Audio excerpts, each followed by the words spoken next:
Hello bachcho, let's see the question, and the question says that we need to find the value of limit n tends to infinity 1 divided by n power 4 summation r equal to 1 to 2n 3n r square plus 2n square r is equal to what।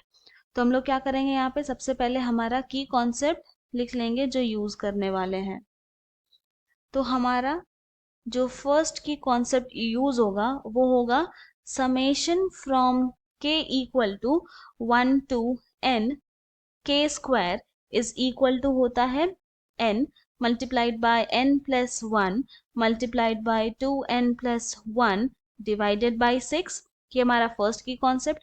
हमारा जो second की concept है वो है summation from k equal to 1 to n k is equal to होगा n multiplied by n plus 1 divided by 2।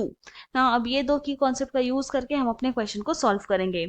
तो हमें यहाँ पे क्या फाइंड आउट करनी है, हमें यहाँ पे वैल्यू फाइंड आउट करनी है limit n tends to infinity 1 divided by n power 4 multiplied by summation r equal to 1 to 2n 3n r square plus 2n square r, इसकी वैल्यू फाइंड आउट करनी है। तो हम लोग पहले इसको सिंप्लीफाई करेंगे। तो this implies limit n tends to infinity, और यहाँ पे जो ब्रैकेट के बाहर 1 डिवाइडेड बाई n पावर 4 है उसको ब्रैकेट के अंदर लेके जाएंगे। तो ये हो जाएगा यहाँ पर हमारे पास summation r equal to 1 to 2n 1 divided by n power 4 multiplied by 3n r square plus 1 divided by n power 4 multiplied by 2n square r। Now अब हम लोग यहाँ पे क्या देख रहे हैं कि यहाँ से एक n कैंसिल हुआ और यहाँ पे क्या बचेगा, फिर 3n यानी कि n क्यूब बचेगा। यहाँ पर n स्क्वायर कैंसिल हुआ तो यहाँ पे n स्क्वायर डिनोमिनेटर में बच जाएगा। तो और सिंप्लीफाई करें तो ये हो गया limit n tends to infinity and then उसके बाद summation r equal to 1 to 2n and फिर हमारे पास फर्स्ट टर्म क्या होगा, हमारा फर्स्ट टर्म होगा 3r square divided by n cube, then फिर क्या है plus summation r equal to 1 to 2n, second term हो जाएगा हमारे पास 2r by n square. Now इसे हम लोग लिख सकते हैं equal to limit n tends to infinity then 3 divided by n cube summation r equal to 1 to 2n, और फिर यहाँ पर r स्क्वायर आ जाएगा प्लस फिर यहाँ पे क्या बचेगा, सेकेंड वाला टर्म हो जाएगा हमारे पास 2 by n square summation r equal to 1 to 2n r। अब हम लोग यहाँ पे हमारा फर्स्ट एंड सेकेंड की कॉन्सेप्ट यूज करेंगे। तो this is equal to limit n tends to infinity 3 divided by n cube. Now summation r equal to 1 to 2n r square क्या हो जाएगा, अपने फर्स्ट की कॉन्सेप्ट से हम लोग लिख सकते हैं यहाँ पे 2n multiplied by 2n plus 1 and then फिर 2 मल्टीप्लाइड बाई 2n प्लस क्या है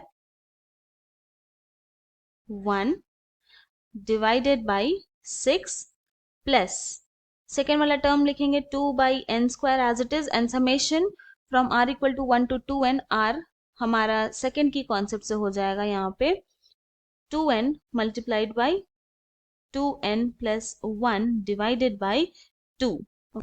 तो नाउ ये कैंसिल हो जाएगा, 3 मल्टीप्लाइड बाई 2 6 होगा, डिनोमिनेटर में भी 6 है, यहाँ पे भी न्यूमरेटर में 2 है, यहाँ पे भी डिनोमिनेटर में 2 है, फिर n कैंसिल हुआ, डिनोमिनेटर में n स्क्वायर बचेगा, यहाँ से अगर n कैंसिल करेंगे तो यहाँ पे सिर्फ डिनोमिनेटर में n बचेगा।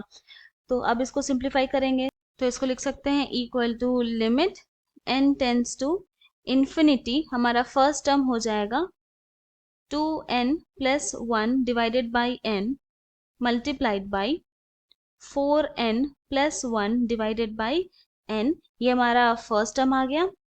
देन फिर उसके बाद हमारा जो सेकेंड टर्म होगा वो होगा 2 multiplied by 2n plus 1 divided by n।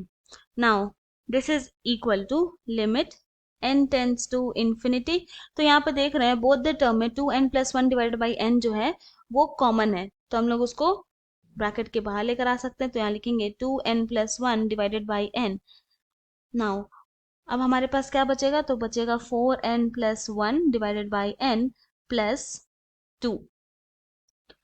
Now और थोड़ा सिंप्लीफाई करेंगे तो उसको लिखेंगे limit n tends to infinity.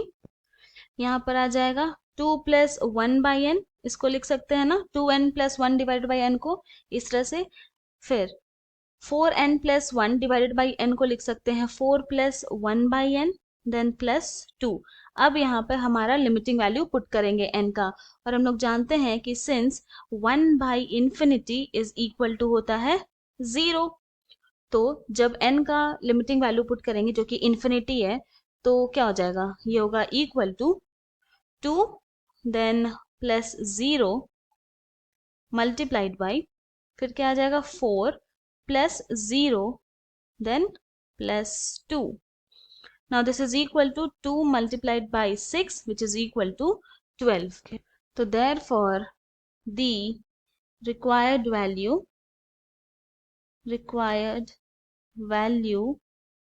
is 12। यही हमारा फाइनल सोल्यूशन है।